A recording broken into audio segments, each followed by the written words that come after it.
need these 5 people if you'd come up right now. Terry Erickson, Rose Buchhausen, Bob Live, Ursula Nakarowski, and Mark Breetall. If you wanted to sit up over here, back in that order, I'll have you share. If you were a part of this team, you were down in Guatemala and you made your way down there, would you stand up right now? We want to recognize you. Let the body see who you were. Let me give you guys a round of applause.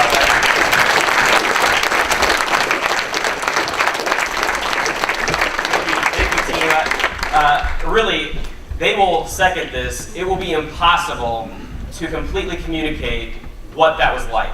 All right, going down to Guatemala to Mazatenango, Besitos, Zunalito. It's impossible to completely express what that was. The video can't come anywhere close and scratch the surfaces. They're going to tell stories, and they're going to hopefully be able to share with you a little bit of, extend to you a little bit of what that was like. What you need to know is that it's nowhere close. It won't be close enough to be able to tell you how meaningful an embrace was, not able to communicate in words how hot that it was, how gritty that it was, or the experience that will last for eternity because of this. We're going to try and do our best. And so amplify your understanding from the stories to the video, amplify it times 1,000,000, because that's what the experience has been. We got a few folks who are going to share a little bit of their own sliver of the encounter, and so I'm going to invite them up to come share their piece. So here's a word to the wise, to our pastor. When you put a bad picture of someone sleeping, you don't give them a microphone afterwards. So make yourself comfortable. I'm preaching a sermon today. You're real fun. I know. So I'm going to try to make this quick. I don't think I've ever said anything quickly, but I'm going to try for the sake of time. There were so many stories, and there are continuing to be stories about the trip that I would love to share. See me afterwards, I'd love to tell it. But one thing that really struck me in the middle of everything and all the obvious things, on the last day that we were at Besitos at the church doing the work, the last day, our last work day, the women from the church made a meal for us. And it was a feast, to say the least, but there were only 3 things on the plate. And so we all sat down in minutes. They constructed 5 tables out of boards. I have no idea to this day how they did it, but I think you could put that on Shark Tank and make a killing. Anyway, so we sat down, we had this incredible meal, we had this incredible time of community and laughter and sharing, and it was really a neat experience. And it wasn't until we were finished that I was kind of absent-mindedly smoothing out something on the table, and I looked down and I realized I was smoothing out a candy cane. And it was a Christmas tablecloth.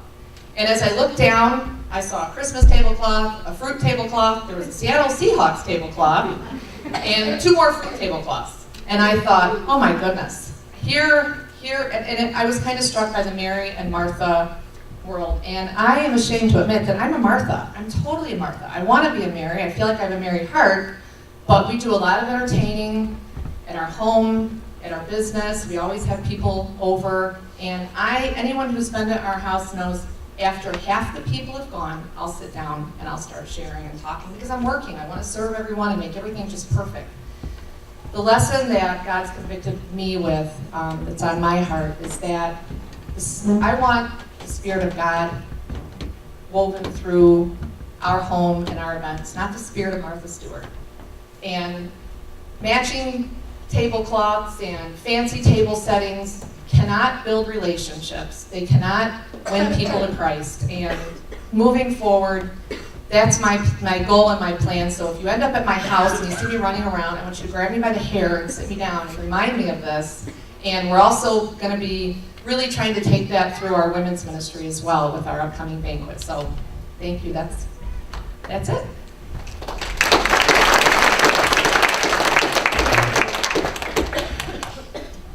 Hi, I went out there. I had no idea what to expect. It was a lot hotter than I really thought it was going to be. I told my children I can't leave the country anymore because my oldest daughter had a baby. We left on Friday. She had the baby on Sunday. I cannot leave the country anymore. The thing that really stuck out to me was I've often thought of, I'm here. I got, my God, he's a certain way. I don't know, he dresses a certain way. He drives a certain car. He eats certain foods. It's not beans and rice or tamales. And he speaks English. You know what? It's not true. There was one day that several of us had practiced a song on the bus. I don't speak Spanish, so this was an adventure, to be sure. But we did this song, and we stood up there, and we sang this song in Spanish. And these people, you know, are faulty Spanish, but just to see them and raising their hands and praising God, you know what? There's just one God. And I really saw that connection as we went out there, and it was just awesome. I mean, there were relationships built, and there were things that I will never forget. My daughter said, "I'm never leaving the country again," but that's probably not true. It was just a very giving experience, and I saw these people reach out and embrace and give, and they have nothing to give. And I'm always thinking, my gosh, we have nothing for dinner. Yeah, we do. We don't have anything I want to eat for dinner. But they were just so giving and so loving, and I'm just so thankful to have had the opportunity to go out there and share with them. And I would go again. Thank you for your prayers.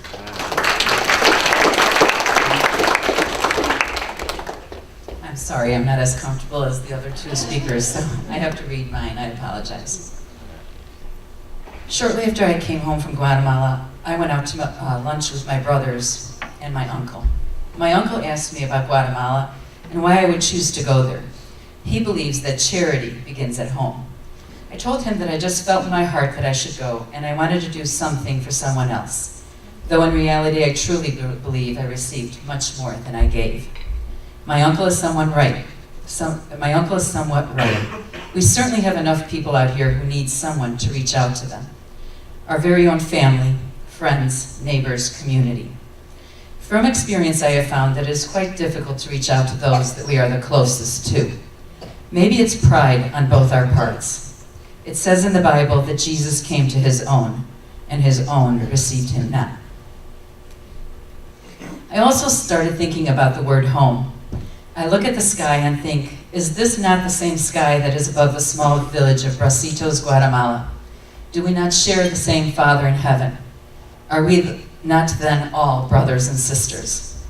This world is our temporary home, but one day, those that have accepted Jesus will make our permanent home with him.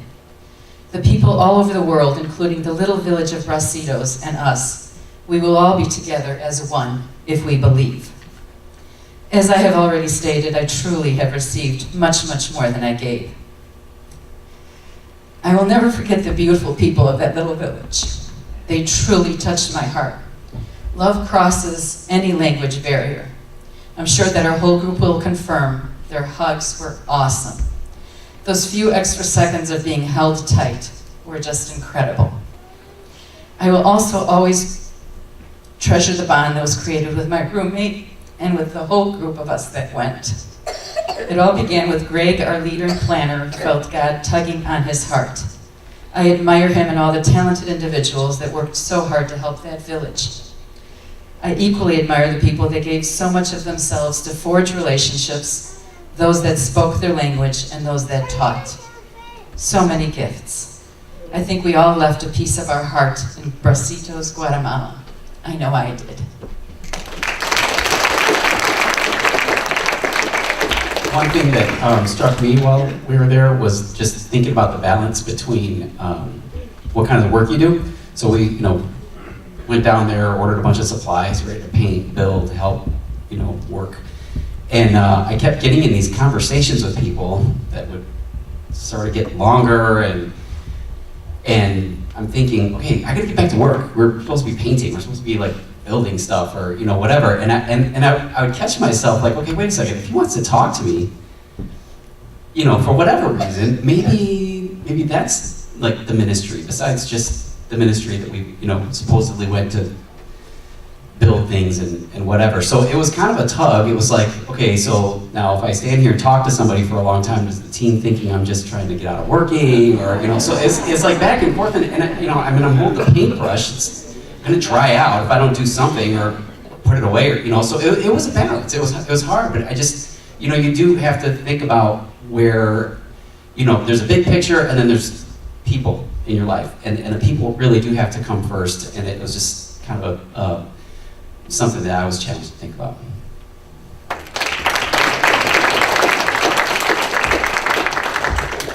When the announcement first came that we were going to Guatemala, I called up my daughter She was living out of town at the time, and I called her up and I said, "Baby girl, you want to go on this mission trip?" And she said yes. You know, so my reason for going on this mission trip was a little more personal. But once Greg, the guy who organized all this, once he found out that I am an electrician, he said, "We got some work for you." And he wasn't lying. So electrical work we did, and my partner Brett, whose wife you saw sleeping on the airplane, me and him, we couldn't have done it without each other. I mean, he was a huge help. If you don't know this man, you need to get to know him. But for me, the whole thing was, after we were done doing the work at 2 churches, and also the one pastor, he lived in a house right behind his church. That was the second church we worked at. He had no electricity in his house, nothing, none at all. So when we were done, he had electric in every room that he had, which is only a 3-room home. He had ceiling fans, and he had lights in his church, and at the time he only had one light and 1 receptacle.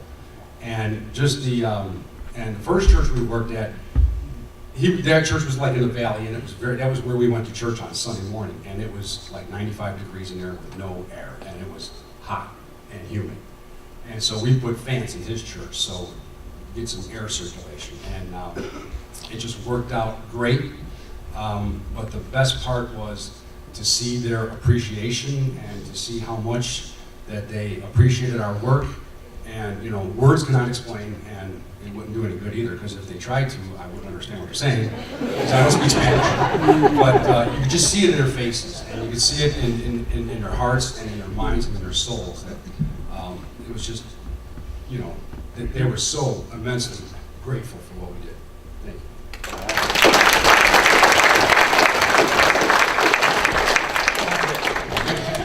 you. On a side note, you'd be surprised.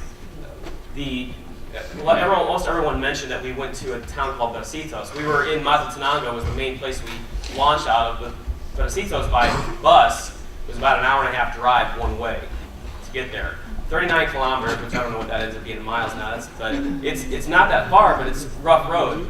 And that was 5 days of trips, right? Sunday through Thursday. That trip was made back and forth, an hour and a half there and about an hour and a half back. You would say to yourself, it's not possible to have as many jokes as the hours that it took to get there and back. Mark Rietal still has more in his repertoire, and it made that fun. Honestly, as a side aspect to having 25 people go on a mission trip, to try to have that many people go in a group and do so many things, so many moving parts on that trip, to have so many people get along and to grow deeper, it was actually a unique experience. On that level, not only just what happened there, but that there was that much connection. And so I'm just immensely grateful. We couldn't have been more blessed than we were. And hopefully between some of the stories you're hearing. I'm also going to ask everybody who stood up, who was a part of that trip, after the service is done, will you guys go park in the lobby for a little bit? And that way, if you want to hear some more stories, because at the end of the day, the pictures and even these testimonials are just scratching the surface. And some people don't even feel comfortable. There's 25 people who are part of this team. And some people don't feel comfortable getting up in front of people, but if you got them one-on-one, they would tell you the story. And you know what? Don't be in such a rush today. Those of you who were not able to go, you can still learn a little bit of it. Go grab it and just scratch the surface and find out what's going on there. We're in the final messages in a 3-part series where we've been revisiting who we are as a church and what we're about. We're supposed to have a love relationship with Jesus. That means it's not a religious one. It means that it's deep and heartfelt. That loving Jesus means we have to understand who he is and what he's done to be able to understand him. And when we understand him, we can worship him. And when we worship him, then we can learn to fall in love with him. And one of the stories that we brought was from John 13, just moments, hours before he's getting ready to be crucified, less than 1 full day before he will be in the ground, buried in a tomb. He says to Peter, he's washing their feet as he's speaking with them there before the Last Supper. And he's washing their feet, and Peter's like, don't do that. You guys remember this? You were here a couple weeks ago. And Jesus says, you are not mine. You don't belong to me unless you let me wash you. There's an amazing thing to understand about him. There's nothing we could do to make ourselves clean. Jesus says, unless you let me clean you, you don't belong to me. It's a choice. Loving Jesus is a choice. The second thing we've learned was last week about having our lives align with his kingdom way. And we're moving that way as a church. We're increasingly trying to do our best, and going to Guatemala and doing those things is a little bit closer to making sure that our life on Monday sounds a lot like the things we're hearing on Sunday. That there's an alignment of His Word and His kingdom with our life, and that's what genuineness is. And then lastly, and what we're going to talk about today, is having a life that lifts others. That there's an actual impact. That if you weren't here, if your family weren't here, or if this church was not here, it would be a dramatic loss to the environment in which it sits. The church is not an hour that we clock in. It's not an hour that we clock in on Sundays. Well, in preparing for that, there was something that really struck me that was interesting. It's a recent survey that's gone on. A place called, an organization called Barna Group. They did a study of America and American churches and the communities in which they live, and here's what they asked. They said they wanted to hear the perception of people, anybody who would pick up the phone, the perception of people is the last couple of years, what's been the overall experience that you've had? Has there been any positive impact that you're aware of that Christians have had in and around your life? So the whole country gets asked this question. Basic question, do you know any Christians and in the last couple of years has it made a difference? 1 out of 4 said no, that not even a single memory or experience where Christians made a positive difference in their life. 25% of the people that you meet say they have not even one shred of evidence that Christians and Christianity has any positive impact. That's dramatic, isn't it? Here's the catch, that number included church people. That wasn't just people who don't go to church. That number was actually 33%. 1 out of every 3 people you meet that does not go to church has no sense that there's any positive impact of Christianity. That's tragic because it's not true. It's not true. But even that number, 25% of them, was even people who go to churches on Sundays. And I know it's not the case. There are good churches. Amen? There are good churches on this planet doing good things. I know that there's a church in Guatemala right now. Mark told a little bit of the story that had no power in it, had no lights. They couldn't ever have church on an evening, ever. Invite their community to come and just be together in an evening. Why? They have no lights. We've got lights galore all over this place, and they couldn't even turn the lights on because they didn't have any. We left. They have fans to cool them down. They have lights. The pastor's home, as he mentioned, has lights in it now. He had kids. The pastor in the parsonage in which they live, the kids lived in the room with a wife and him because they were too afraid in the room that was set aside for them to go in there at night because it was so dark. Now they have lights. Now they have the way family's supposed to be. Amazing thing. There's another church, the one that we mentioned in Bracitos. It's a small town, literally at the end of the road. Basically, you come up and you see sugarcane fields, and it would be sugarcane fields all the way to the Pacific Ocean from there. Bracitos is just out in the middle of, literally out in the middle of nowhere. And on top of painting the entire church, inside and out, every square inch got painted by this group. That's a big deal. But one of the cool things was, now, it's very dry, it's very hot, but in the monsoon season, that rain comes down, and it just makes muck and mud. And so groups of these, the part of the team, over the course of a number of days, was digging ditches in very rocky soil so that the water runoff would make it where they don't have to walk in muck. And so they can, when they invite their neighbors to come to church during monsoon season, it's not like they're having to invite them in through the mud. Just simple acts of just muscling through rock and dirt so that the runoff is not so crazy. There's a ministry in Jos, Nigeria, that our church supports. We put money, heart, and attention on it. The folks, the family that we support, called the Camiolas. The folks in Nigeria, what their primary ministry today is they go into brothels, and they pull out of those brothels prostitutes, women who have no other alternatives. Literally, they're selling their body because they have no other choices to support them and if they have kids. So they go into the brothels and they grab these ladies and they take them out of them. They bring them back to a home. They let them rest. They feed them, and they start training them in a new profession of some kind, somewhere where they can make a living for themselves. And they give them a whole brand new life. And that would not happen if it weren't for churches like Grace Fellowship Church. And we try to give to them significantly, support them in every possible way. Last Christmas morning, maybe one that's a little bit more local. Last Christmas morning, Morning Star Missions, who many of you know about, in Joliet, serves people who are homeless, who struggle with addictions, and everything in between. And there were a number of groups that came from our church on Christmas morning, the time that we all set aside for who? families, right? That's sacred time. You don't fiddle with that in our routines of Christianity.